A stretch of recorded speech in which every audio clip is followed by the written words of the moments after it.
This is Dick McDaniel saying goodnight for the Night Report news team. Stay tuned for the CBS Radio Mystery Theater and our next news at 12 midnight. The CBS Radio Mystery Theater presents...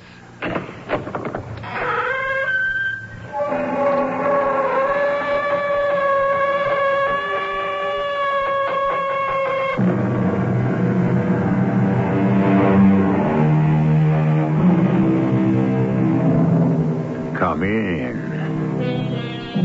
Welcome. I'm E.G. Marshall. Power. The possession of sway or controlling influence over others. Control, authority, influence, ascendancy. For the personal, social, or political. That is a definition of power. And the story we're about to bring you concerns one particular exercise of it. If it's true, if it's real, this power you say you have... Oh, it's real, all right. It's true. If you really have it... Well, you saw it, didn't you? With your own eyes. Then use it. For me. Make me get up and walk.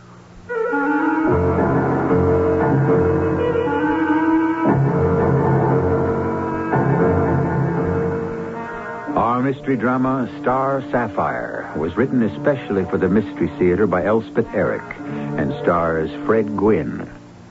I'll be back shortly with Act One.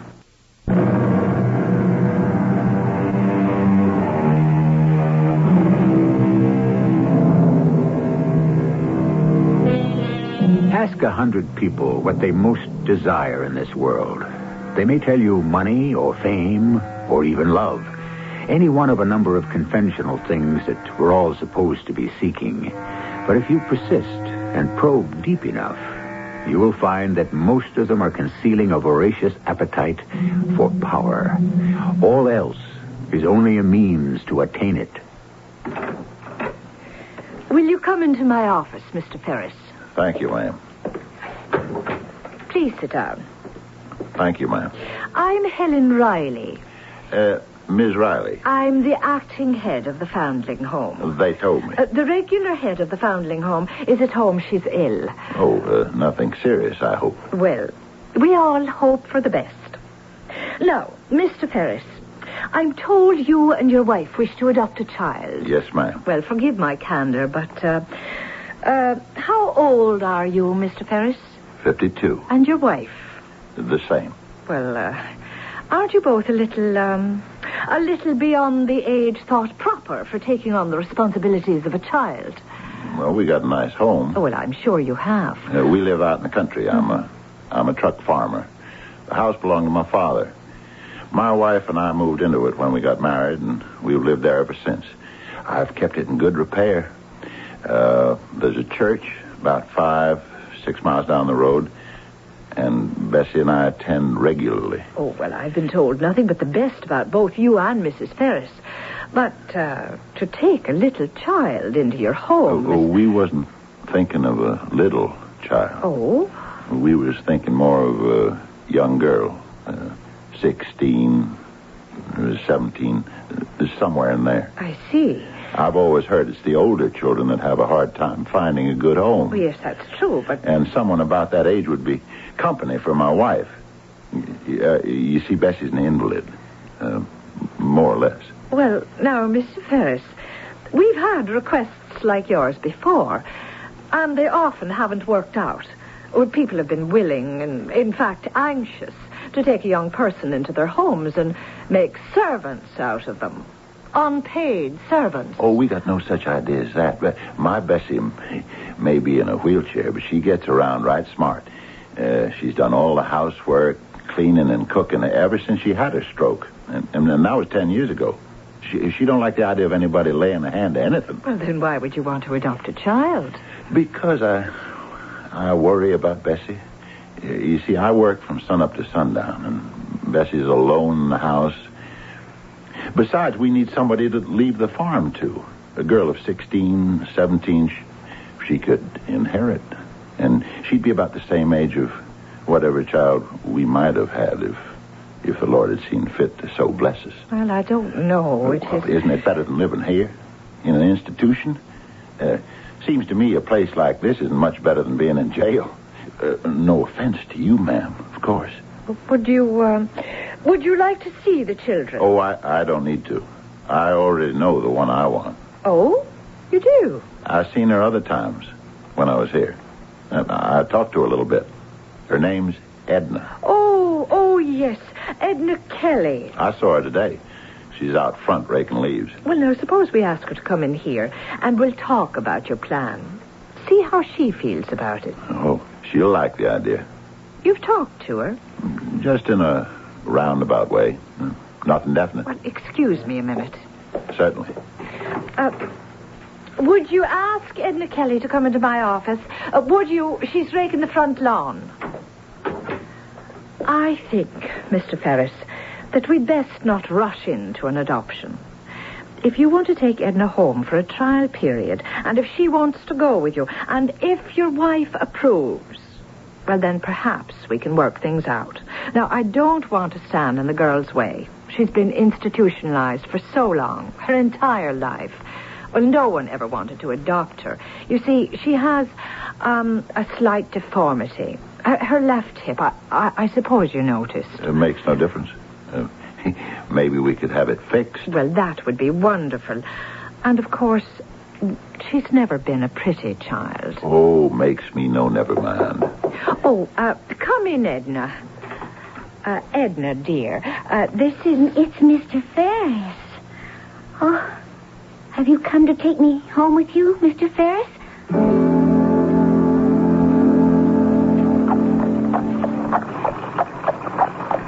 You're pretty quiet, Edna. You hardly spoke a word for 10 miles or more. I've been looking at your ring, Mr. Ferris. Yeah. You like my ring? Do you, Edna? The prettiest thing I ever saw. I could look at it for hours and hours. It was handed down to me by my father. Someday, maybe it'll be yours. If things work out. Oh, I hope they do. Oh, not just for the ring. That's what they call a star sapphire. It's set in pure gold. Oh, my. Yeah. See the star in it? Look close and you'll see the star. I see it. I see it. It's my most prized possession. But you can look at it whenever you've a mind to. Well, here's where we turn in. This is where you're going to live. Yeah, that's the house. Like it? What? Oh, yeah. Whoa there. Whoa. Let me help you out. Give me your hand. That's it. This way. That buggy there belongs to our neighbors. Guess my wife's got company. Company? They live across the road. They drop in from time to time. Paul Downing and his wife, Mary. Step inside. Oh, I guess everybody's in the front parlor. Well, let's go in. Come on, Edna. Not scared, are you? Oh, you scared of meeting strange people, is that it? Oh, you don't need to be scared. They're good people. Come on now. Come on, girl. What's the matter with you, My head aches. What, your head? You got a headache? Oh, well, come on in the parlor and meet my wife and the Downings. Just say hello. Then I'll show you around the house. Then you can go up to your room and lie down for a while. How's that? All right? Now, come on. Here. Take my hand. Oh, Dan, finally. hello, Dan. Hello, Mary. How are you, Paul? Right as rain. You? Oh, likewise. Bessie, this is Edna. Edna Riley from Foundling Home. How do you do, my dear? These are our friends, the Downings. We're so glad to meet you, Edna. Hello, Edna. We waited around to meet you. Very nice things. He's told us very nice things about you. We wanted to meet you. Cat got your tongue. Edna's got a headache. I told her I'd just bring her in to meet you, and then I'd show her around the house. It was a long trip from the Foundling Home. Guess it gave her a headache. Then you just show her the house, and she can take herself a nap before dinner. Right, that's what I thought. Okay, come on, Edna. I'll show you around. You're going to like the house. Well, what do you think? Nice little thing. Oh, real nice. No, not what you'd call pretty. Oh, I don't know, Bessie. Living in an institution all these years, Well, I don't think that they take too much trouble in those places, to make them look pretty. She's got a funny way of walking. Yeah, I think one hip is higher than the other. But it's not very noticeable. I noticed it, Mary. Now, once you get to know her, Bessie... Yes, you've got to wait to get to know her before you pass judgment. You like having her around. Oh, I'm sure you will. You see. Well, we better get on home, Mary. Yes, we better. You two coming for supper Sunday? Oh, of course we are. Bye, dear. Come on, Mary. I'll cook you something real good. Oh, you always do, Bessie. You always do. You've seen the downstairs, front parlor, back parlor, dining room. And this here is the kitchen. How do you like it? Oh, it's very nice. Not much like the Foundling home, is it? No. You like Mr. and Ms. Downing? Mary and Paul? They're our friends. Live across the road. He raises chickens. She sells the eggs. They make out all right. My wife, she's all right once you get to know her. The wheelchair put you off? Oh, no. 'Cause she gets around in it pretty good. Does the cleaning and cooking. Of course, I have to carry her up and down stairs and wheel her outdoors, but outside of that, she does pretty good. She wouldn't like it if you try to help her too much.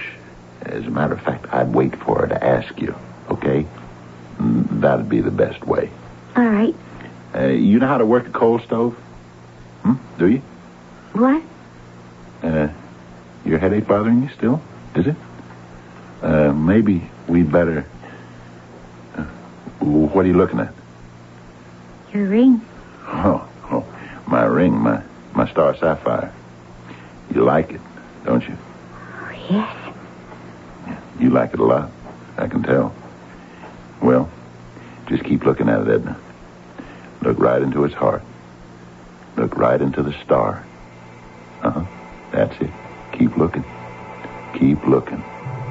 Beautiful blue, isn't it? Beautiful silver star. Oh, yeah. Oh, I think your headache's beginning to go away, Edna. I really do. Isn't your neck beginning to loosen up a little? Isn't your forehead starting to relax? The sides of your head? They don't hurt so much now, do they? No. Pain is leaving, isn't it, Edna? It's letting up. It's starting to go away.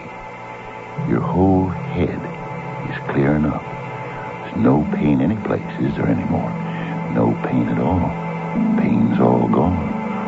All gone away. Edna? Edna? Edna, it's over. Edna? Yes, Mr. Ferris? Did you say something?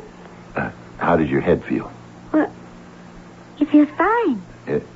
No more headache? No, it feels fine. Isn't that nice? Well, let's go upstairs now. How did you do that? I didn't do anything. You made my headache go away. What did I do? I don't know. You remember anything except the ring? I don't remember anything except the ring. Then the ring did it. The star sapphire did it. Well, let's go upstairs now and I'll show you your room. It's not a very big room, but I think you'll like it. Of course, you know that Daniel has dispersed Edna's headache by means of hypnosis. Hypnosis being a state resembling normal sleep, except that it is induced by the suggestions of the hypnotist with whom the hypnotized subject remains in rapport, responsive to his suggestions. Such a rapport seems to have been established between Dan Ferris and Edna Riley. What will come of it, we shall soon find out when I return with Act 2.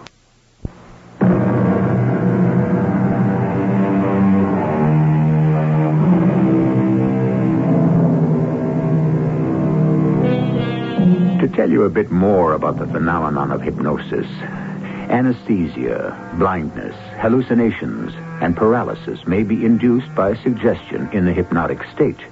And suggestions of curative value may also be accepted. I trust that this explains to your satisfaction Dan Ferris's ability to dispel Edna Riley's headache in Act 1. Well, just take the cookies out of the oven for me, will you, Edna? Oh, yes, Mrs. Ferris. What was that? It sounded like a gun going off. That's what it was. Just Dan. Well, what was Mr. Ferris shooting at? Oh, rabbits, most likely, or squirrels. We don't get much in the way of meat around here. Plenty of vegetables, but not much meat. So we have to make do with what's on the property. Rabbits are pretty good if you know how to cook them. Oh, I wouldn't know how. Well, I'll teach you. Oh. Guns scare you, hmm? I have never seen a gun. That's a .22 rifle Dan's using. They're easy, very light. Maybe you'd like Mr. Ferris to teach you. Oh, here he comes now. Got himself a nice big jackrabbit. Here's your dinner. Oh, poor thing. Poor rabbit. Now, don't go getting upset. When it's fried up crisp for dinner, you'll appreciate it. Know what I saw out there? Great big snapping turtle. Snapping turtle? Well, that's good meat. Oh, big fella. Like to get a shot at him. Edna here thinks she'd like to learn how to shoot. Yeah? Would you, Edna? Well, that little old .22 is just about the right weight for a young girl. Well, we'll think about it. Maybe just practice a little. How would you like that, Edna? Sure she would. Gets pretty monotonous staying inside all the time. Tell you what, Edna. Tomorrow we'll set up some bottles on the fence and let you take some shots at them. Hmm? Yeah, you got plenty of old bottles, haven't you, Bessie? Oh, plenty. Plenty of old bottles. Maybe I'll come outside and watch. Well,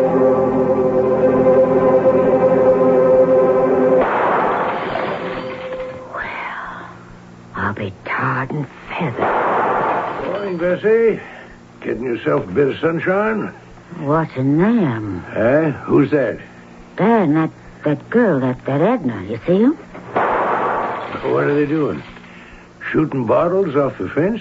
That's what she's doing. Dan's teaching her. She's pretty good at it. Oh, she's better than that. Well, Mary sent me over to ask, are you expecting us for supper on Sunday? Of course I am. Mary thought maybe with a young girl here, it's only been a short while. She's fitting in real well. She eats with us. Yeah, and we'll be here around 5. Huh? Paul, that you? Morning, Dad. How are you? How's Mary? Oh, both doing well, Dan. Been watching you with that young girl. Would you believe she's never fired a shot in her whole life? She has never touched a gun. Well, to tell you the honest truth, no, I wouldn't. How'd you manage to teach her so fast? Yeah, how'd you do that? My secret. Now, Dan. No fooling now. See this? Your ring? My star sapphire. That's what does it. Oh, how could it? Well, all by itself, it couldn't. But when it's got the power behind it. What power are you talking about? I don't know as I should tell you. Dan. Well, you gotta tell us. Well, I've been reading up on this thing they call hypnotism. Seems it's not so hard. You get the subject. That's the person you aim to hypnotize. You get this person to look at a certain object and keep looking at it, not taking their eyes off it. And you tell them they're drifting off. Drifting off? Where? Drifting off to sleep. Huh? Only it isn't really sleep. It's more like a trance. Once they're in a trance, you can tell them to do anything. And they'll do it? You mean they'll really do it? Yep. No matter what? Yep. Well, I'll be... Well, how did you find out you had this here power, Dan? Well, remember when Edna came home with me from the foundling home? Yeah. Remember she had a headache that night? Yeah, I remember. Well, when I was showing her around the house, we were in the kitchen, and I saw she was staring at my ring, my star sapphire. And I thought, this is a good time to try out my powers. So I told her to keep staring at the ring, and pretty soon, she was like in a trance. And I told her that her headache was going away, disappearing. Yeah? And when she came out of the trance, it was gone. What if she'd stayed in the trance? Oh, I brought her out of that. Nothing to it. How do you do it? Like that. And she's out of it. That's all? That's all, Bessie. Because I've got the power. It's hard to believe. Well, if you've got it, you've got it. You haven't, you haven't. Well, wait till I tell Mary about this. She'll never believe it. Well, I'll see you both for Sunday supper. Sunday supper. See you Sunday. Wait till I tell Mary. Dan... You want me to wheel you back in the house, or you want to sit out here for a spell longer? No, you tell me again. You get this girl to look at your ring. Yeah. Well, right into the heart of the star. And she starts to go into this trance. Trance state, they call it. And while she's in this trance state, she'll do whatever you say. Is that it? That's it. And that's all there is to it. It was while she was in this state, this trance state, she shot all those bottles off the fence. That's right. Oh, holy Moses. I left her in the trance state. I told her to wait for me. I'd be back. I'd better... Wait a minute, Dan. Wait a minute. Now, let us stand there for a minute. If you got this power... Oh, I got it. I got it all right. If you can put people in this trance state where they'll do whatever you tell them, then use it. Use it on me. What? You've got the power. You've got the ring. Use both of them for me. I don't know exactly what you mean, Bessie. Make me get up and walk. Why, Bessie... Get me out of this wheelchair and on my feet. Make me walk. You said you had the power. Well, show me. Show me you got it. You've been spreading it all over that young girl, that Edna. How about using it on your own wife? How about letting me have the benefit of it? Well, I don't know. Bessie, I just never thought about it. Well, think. And then do something. I will. I'll think about it. I'll see what I can do. Now I'd better go and get that poor girl. She's just standing there. Poor girl. What about me?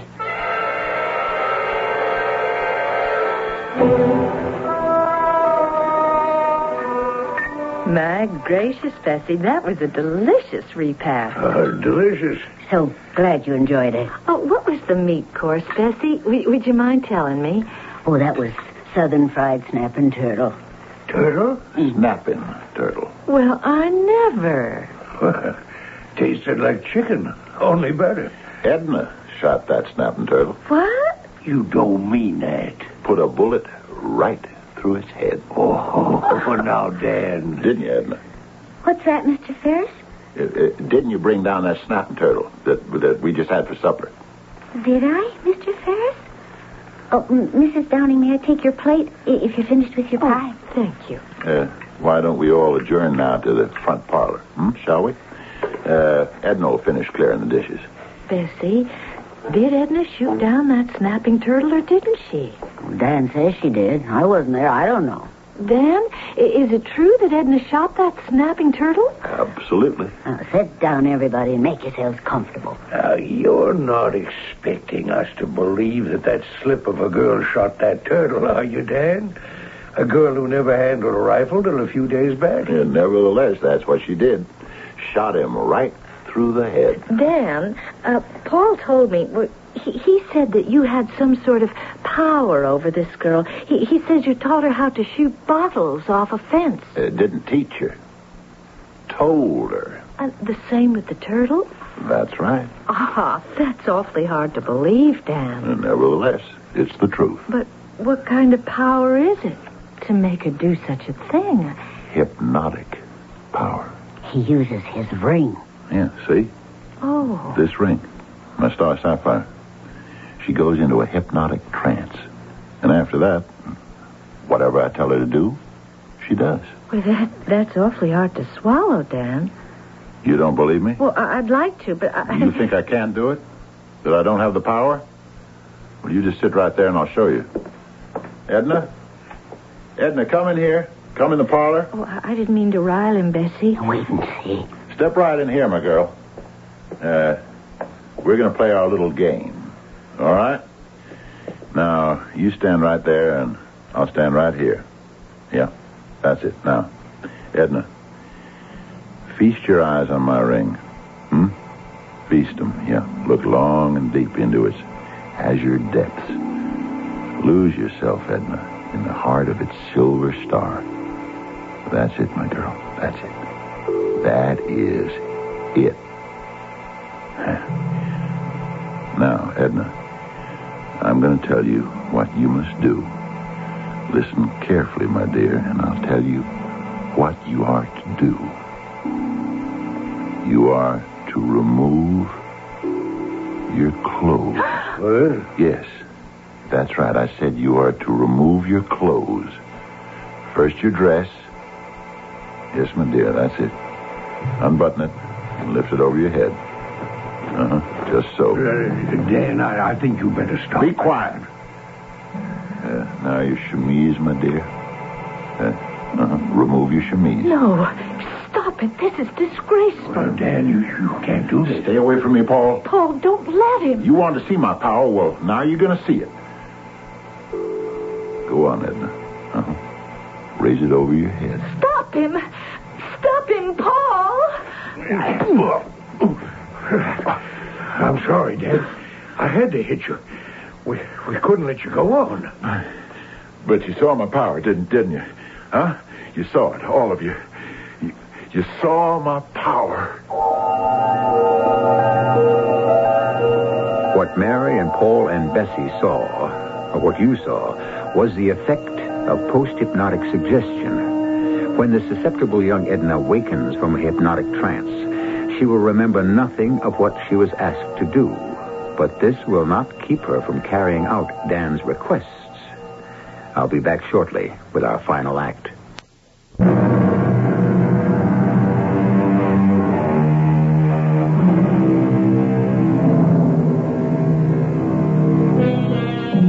Remember back to the start of our story when we told you that it would concern the exercise of power, one person over another, or one person over more than one other. What greater power can there be than the ability to produce a state of mindlessness where the innocent subject can do nothing but obey and comply?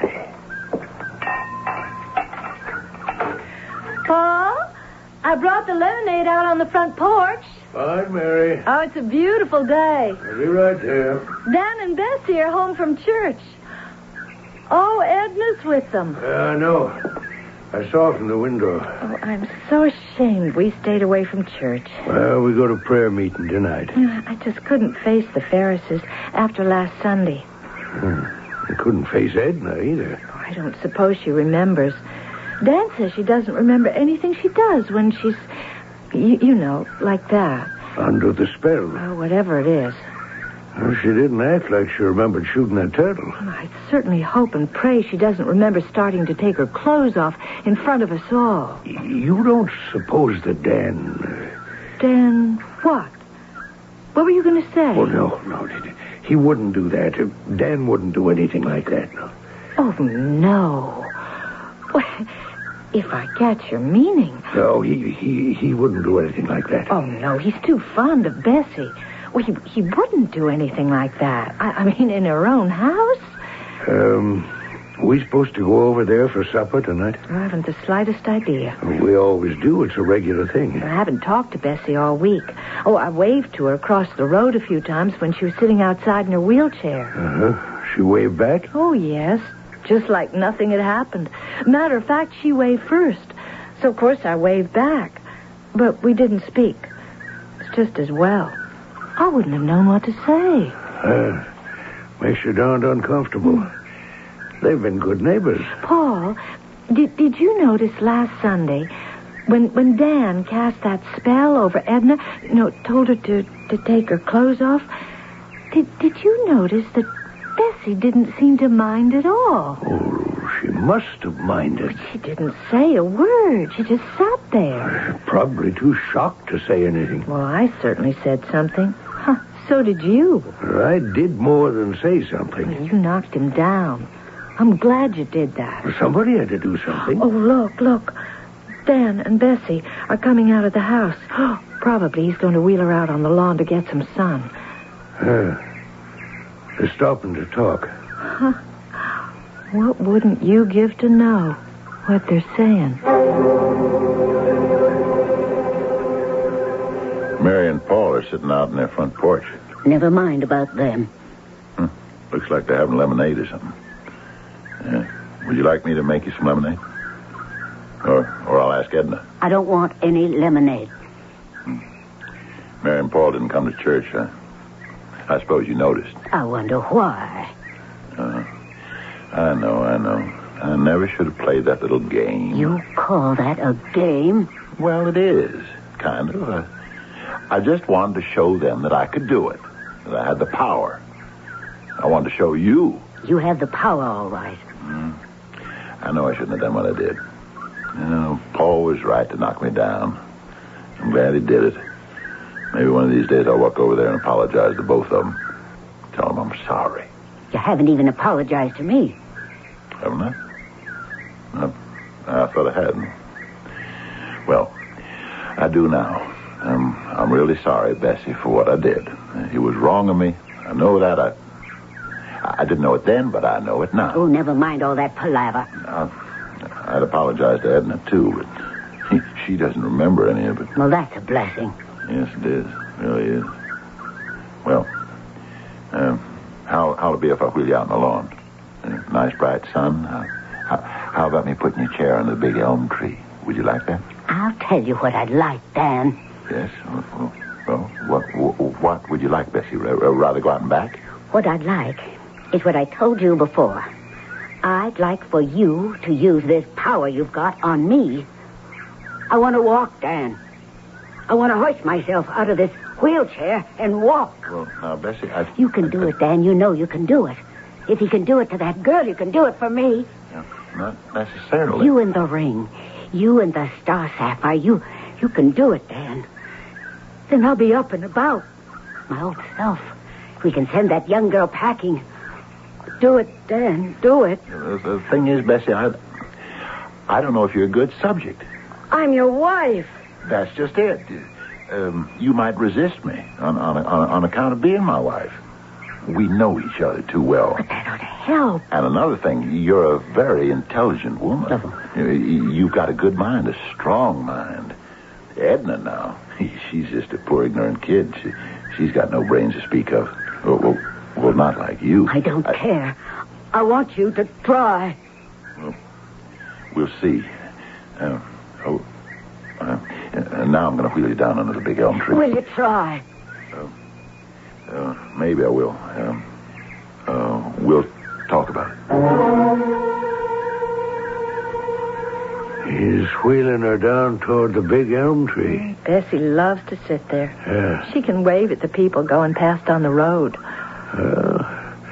They sure seem to be getting along all right. Yeah, well, Bessie has a very forgiving nature. He's got her all settled. Oh, he's putting the Afghan over her knees. Yeah. She's smiling up at him. No trouble there, that's for certain. Maybe we've been too hard on Dan. Well, if his own wife doesn't hold a grudge, maybe we've no right to. We could walk over there this afternoon, sort of drop in. Pass the time of day. If she says anything about supper tonight... Oh, well, we'll accept. Make everything like it was before. Sure hate to be on the outs with him. It makes me uncomfortable. Oh, look there, Paul. Oh, he's kneeling down beside her chair. Oh, now that's nice. Wonder what he's saying to her. Well, it doesn't look to me like he's saying anything. Or Bessie neither. She's not saying anything. What's she doing? I don't know. Staring at something. Well, she's staring at Dan's hand, it looks like. Now he's saying something. He's talking to her. But she's just staring. She isn't saying in a word. Mary, you know what she's staring at? She's staring at his ring. His star sapphire ring. Well, I'll be. Yeah, and he's talking to her. Same as he did to Edna last Sunday. Oh, you think we ought to go over there? What for? He's not going to do anything to Bessie. Isn't he? Well, what would he do? I don't know. Let's just watch. Look, he's getting up and he's going to the house. Oh, he's probably going to fetch her something. Maybe a cold drink. Anyway, they appear to be getting along all right. That's a comfort. Edna, you here? I'm here, Mr. Ferris. What are you doing? Oh, nothing much. Would you like to come out here on the porch for a minute? All right. Oh, it's such a lovely day, isn't it? Yeah. Edna, you feel like playing our little game one more time, maybe? Oh, I don't know. You've been bringing down a lot of rabbits this last week. I have? Oh, and some squirrels, too. Doesn't seem to be much point to it if I don't remember doing it, you think? Well, I don't know. I can always tell you after. I guess. It makes me feel very proud. Really? Does it? Oh, proud as anything. Hey, you handle that little 22 better than anybody I know. Better than me, even. Gosh. Maybe I ought to show you how to clean it. Maybe so. Will you fetch it for me? It's standing over there in the corner. It's funny. I don't remember what I do. Well, that's because you're in the trance state. You don't come out of it till I clap my hands and tell you to.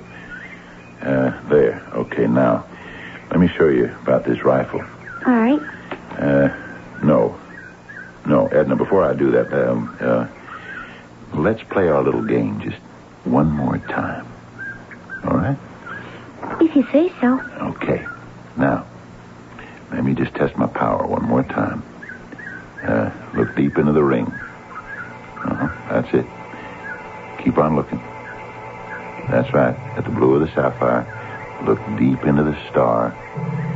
You're sinking into the deep heart of the star, aren't you, Edna? Huh? Right? Your eyelids are getting heavy. You feel drowsy. You feel like you're falling off into a deep sleep. Drowsier, drowsier. Yeah. That's the way. Sleepier and sleepier. Oh, yeah. Now, I'm going to give you the rifle, Edna. You're going to take it in your hands. Your left hand on the barrel, like I taught you. And the other end of the gun on your right shoulder. And your right forefinger on the trigger. Now then you look through the sight. Now, down there, beneath the big elm tree, you see somebody's head. You can just see it over the back of the wheelchair. Take aim at it, Edna. Take careful aim. And when I tell you, you fire.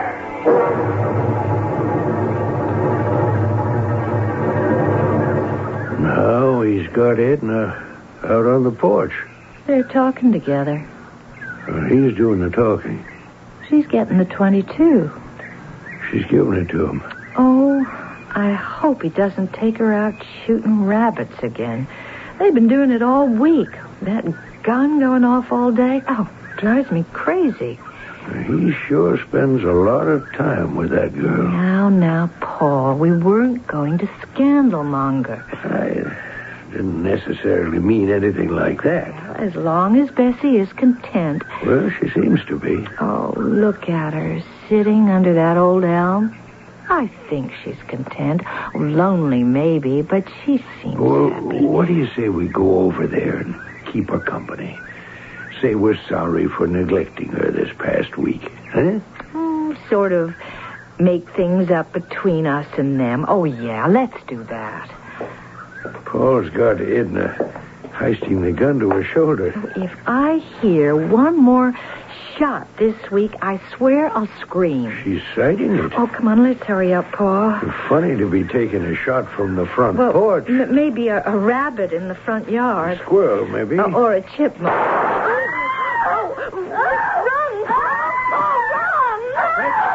That's Edna screaming. Edna, it's Mr. Downing. He told me.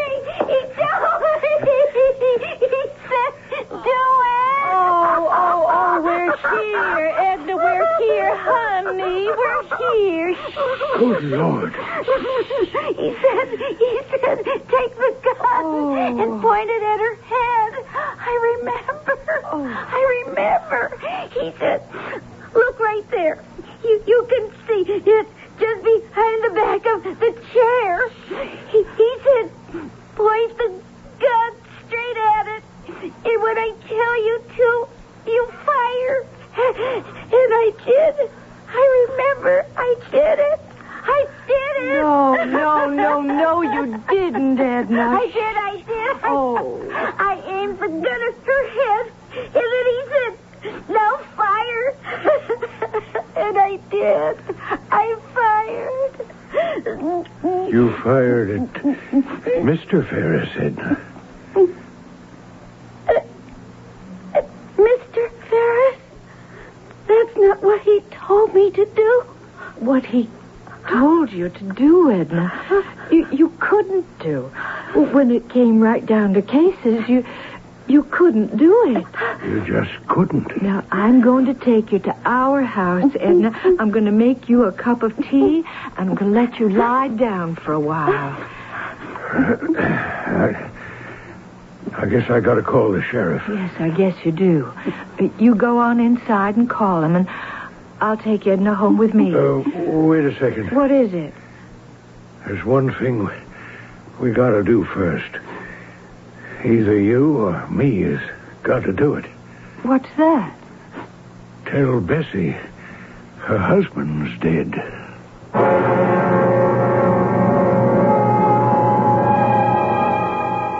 They say that a person under hypnosis can be made to do anything. Anything that is up to a point. And that point is reached when the hypnotized subject loses the rapport earlier established with the hypnotist. And that rapport is broken when the subject is asked to do something contrary to his moral convictions. That's what they tell me, anyway. I'll be back shortly.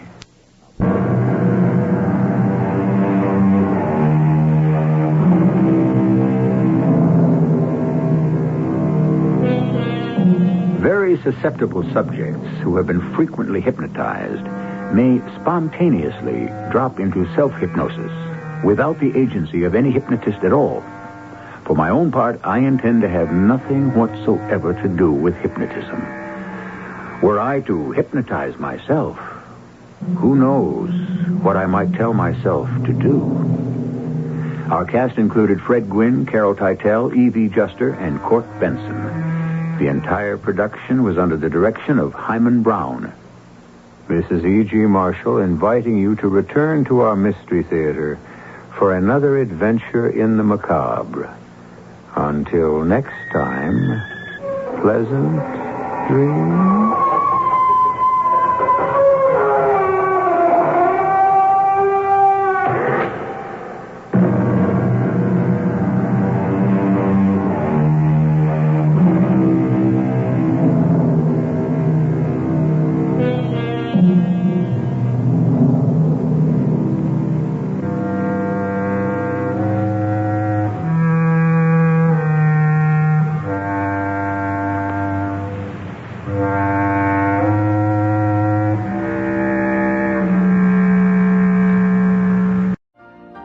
You've been listening to the OTR Gold Network. Find more classic radio at otrgold.com.